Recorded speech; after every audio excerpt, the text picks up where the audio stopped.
ইন্টারপোলে red alert জারি করার মাধ্যমে হাজারো মায়ের সন্তানের হত্যাকারী শেখ হাসিনাকে ধরে বাংলাদেশের বিচার কার্যকর করতে হবে। গণ অভ্যুত্থানের চেতনার বিরুদ্ধে যারা কথা বলবে পিঠের চামড়া থাকবে না।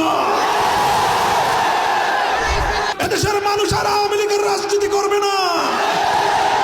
আওয়ামী লীগের রাজনীতি মানুষকে হত্যার রাজনীতি, আওয়ামী লীগের রাজনীতি লুটপাট আর দুর্নীতির রাজনীতি, আওয়ামী লীগের রাজনীতি সাম্প্রদায়িক উস্কানি দিয়ে সাম্প্রদায়িক সংঘাত তৈরি করবার রাজনীতি, আওয়ামী লীগের রাজনীতি গুম আর খুনের রাজনীতি, আওয়ামী লীগের রাজনীতি আমার তাকড়া তাকড়া যুবক সন্তানদেরকে মায়ের বুক থেকে কেড়ে নিয়ে গুমের রাজত্ব কায়েম করবার রাজনীতি।